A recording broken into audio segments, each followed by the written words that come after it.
রাস্তায় দাঁড়িয়ে একজন ধনী লোকের কাছে এক ভিক্ষুক ছেলে কিছু ভিক্ষা চাইল।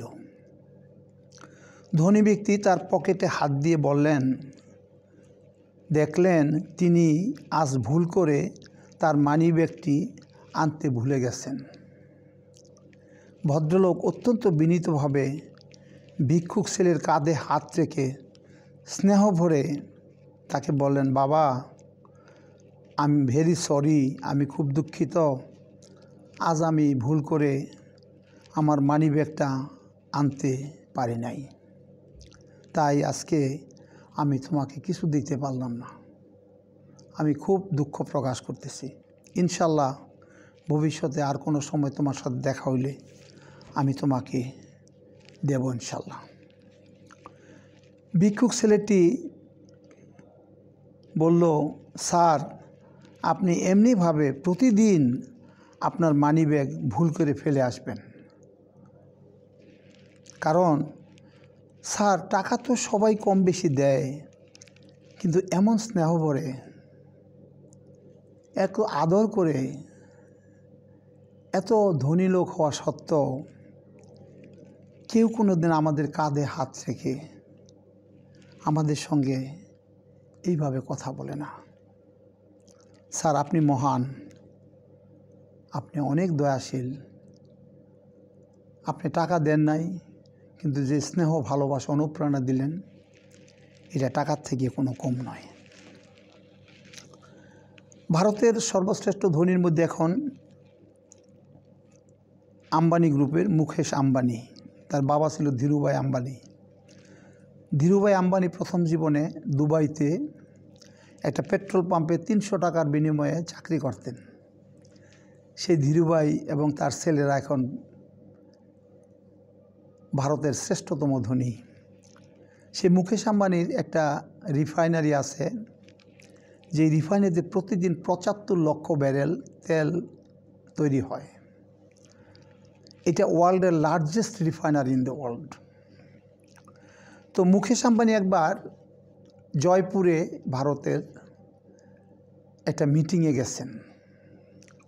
তো মিটিং চলতেছে, এরকম সময় ওনার ড্রাইভার গিয়া ওনাকে বলল, স্যার, আপনাদের মিটিং তো আরও ঘন্টা 2 ঘন্টা চলবে, তো এখান থেকে অল্প দূরে আমার বাবা মা এই শহরে বাস করে, স্যার আপনি যদি একটু পারমিশন দেন আমি আমার বাবা মাকে একটু দেখে আসি। মুকেশ আম্বানি বললেন যে, তুমি একা কেন যাইবা, তুমি অপেক্ষা করো, আমি মিটিং শেষ কইরা আমিও তোমার সাথে তোমার বাবা মাকে দেখতে যাব। এটা বিশাল কল্পনার বাইরে। ভারতের শ্রেষ্ঠতম ধনী, এই বিশ্বের অন্যতম ধনী এক ড্রাইভারের সন্তানকে তার বাবা মাকে দেখার জন্য তিনি নিজে যাবেন, এটা অবিশ্বাস্য।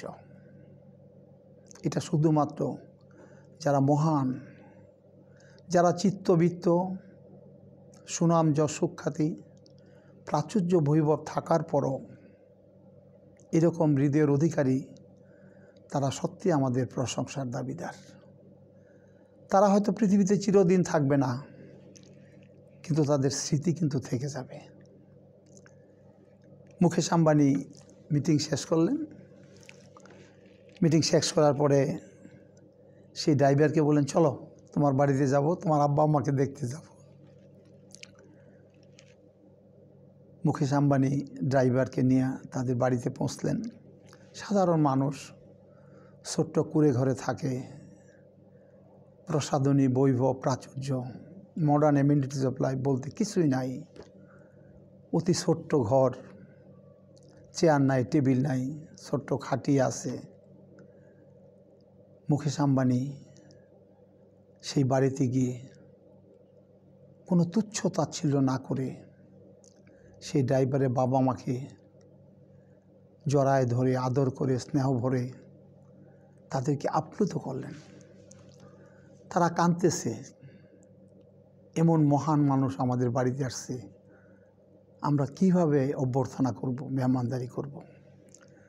মুকেশ আম্বানি কিছুক্ষণ থাকলেন, তার বাবা মাকে অনেকগুলি টাকা পয়সা সাহায্য করলেন এবং তাদের থেকে বিদায় নিয়ে তারা চলে গেলেন বম্বেতে। বম্বে যাওয়ার পরে বাসায় মুকেশ আম্বানি, তাদের বাড়িটা তো বিশ্বের একটা অন্যতম সুন্দর বড় বাড়ি, দামি বাড়ি। তার ওয়াইফকে বললেন যে আমি আজকে তো আমার ড্রাইভারের বাড়িতে গেছিলাম, তার বাবা মাকে দেখে আসছি। তারা আমাকে এত আদর যত্ন, স্নেহ, ভালোবাসা, এত খানা দানা, মিষ্টি, ফল, ফ্রুট, এত কিছু আনছে যে আমি আপ্লুত হয়ে গেছি। তো মুকেশ আম্বানির ওয়াইফ বলতেছে, তুমি একা কেন গেলে, আমাকে কেন নিলা না? বলেন আমি ওখান তো যাওয়ার প্রোগ্রাম ছিল না, হঠাৎ করে প্রোগ্রাম হয়েছে, আমি গেলাম। তো যাক, খুব ভালো হয়েছে। তো একদিন মুকেশ আম্বানি আর ড্রাইভার গাড়ি চালাইতেছে, মুকেশ একা বসা আছে। তো ড্রাইভার বলতেছে, মুকেশজি, আপনি যে আমার বাড়িতে গেলেন, আমার বাড়িতে তো খাওয়ার মতো আপনাকে কিছুই ছিল না। তো আপনি যে ম্যাডামের কাছে বললেন ফল মূল, টাকা পয়সা, এই মিষ্টি দ্রব্য কত কিছু দিয়েছে, খাওয়াইছে, এগুলি তো আমরা কিছুই করি নাই। বলে, বেটা দেখো, রিশতার মধ্যে প্রাচুর্যের কোনো দরকার নাই, সম্পর্কের মধ্যে দরকার হচ্ছে স্নেহ, প্রেম, ভালোবাসার। সেইটা তো আমি সেখানে পাইছি তোমার কাছে। মুরব্বানে কারাম, মেহমান নেওয়াজি, মেহমানদারি করা, এটা অতীব বরকতের কাজ। যেই ঘরে মেহমান আসে সেই ঘরে আল্লাহর রহমত আসে। আমার নবীজি বলতেন, তোমার ঘরে মেহমান আসলে তুমি নফল নামাজ না পড়ে মেহমান নেওয়াজি করো, এর বেশি সওয়াবের কাজ।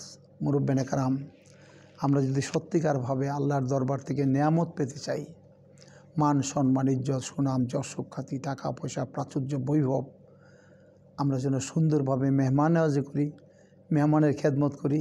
আল্লাহ তাআলা এর বরকতে আমাদেরকে অনেক নেয়ামত দান করবেন। মুরব্বানে কারাম, আপনাদের সকলকে আন্তরিক মোবারকবাদ এবং কৃতজ্ঞতা জানাচ্ছি। আল্লাহ পাক আমাদেরকে এই সকল ভালো কথা শোনার, জানার, হৃদয়ে ধারণ করে আমাদের ব্যক্তিগত জীবনে যেন আমরা চরিতার্থ করতে পারি। আল্লাহ আমাদের সকলকে তৌফিক দান করুন। আমিন। ও আখিরু দাওয়ানা আনিল হামদুলিল্লাহি রাব্বিল আলামিন। আসসালামু আলাইকুম ওয়া রাহমাতুল্লাহি ওয়া বারাকাতুহু।